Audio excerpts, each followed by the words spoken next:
ரஜினி மாதிரி தான் இவரும் சும்மா வந்துட்டு போயிடுவார் போல, பெருசா அரசியல் ரீதியா இருக்க மாட்டாங்க. அந்த மாதிரி நிறைய விவாத பொருளாக ரஜினி வரவே இல்லைல்ல. இவராவது வந்தார், வந்து ஒரு முயற்சி எடுக்கிறாரு. இந்த தோல்வி ஒருவேளை நீங்க சொல்ற கணக்கு பிரகாரமே வச்சுப்போமே, அது நடக்க வாய்ப்புல நான் நம்புறேன். தமிழக மக்கள் ஒரு மாற்றத்துக்காகவும் ஒரு ஏதோ ஒரு இதுல ஒருவேளை தோல்வி அடைஞ்சுன்னா அது விஜயனாக்கான தோல்வி கிடையாது, தமிழக மக்களுக்கான தோல்வியை தான் நான் பார்க்குறேன். மாபெரும் தோல்வியாக பார்க்குறேன். உங்களுக்கான கடைசி தலைவனாக, உங்களுக்கான கடைசி ஒருத்தனாக வந்து நிற்கிறார். அதை நீங்கள் எடுத்துக்கல அப்படின்னா அது உங்ககிட்ட இருக்கிற தப்பு தானே தவிர அவர்கிட்ட தப்பு கிடையாது. ஏன்னா அவர் உண்மையான எஃபர்ட்டு நேர்மையாக உண்மையாக தூக்கி போட்டு உங்களுக்காக சேவை யாருமே பண்ண மாட்டாங்க. தூக்கி போட்டுட்டு வராருன்ற போது அந்த அந்த சேவையும் அந்த தியாக மனப்பான்மையும் நீங்கள் உணரணும்.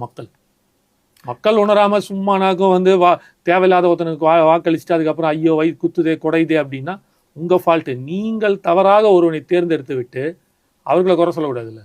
இவ்வளோ நாள் ரைட்டு, எனக்கு நல்லவனை தேர்ந்தெடுக்க முடியல, எனக்கு வாய்ப்பு கிடைக்கல, இருக்கிற திருடன்லையே எந்த திருடன் நல்ல திருடன் பார்த்து நான் வாக்களிச்சேன்னு நீங்கள் சொல்கிறீங்க. இன்றைக்கி நல்லவன் ஒருத்தன் வரான்ல, அப்போ மக்கள் நீங்கள் தான் தேர்ந்தெடுக்கணும். எடுத்துட்டிங்கன்னா பிரச்சனையே இல்லை.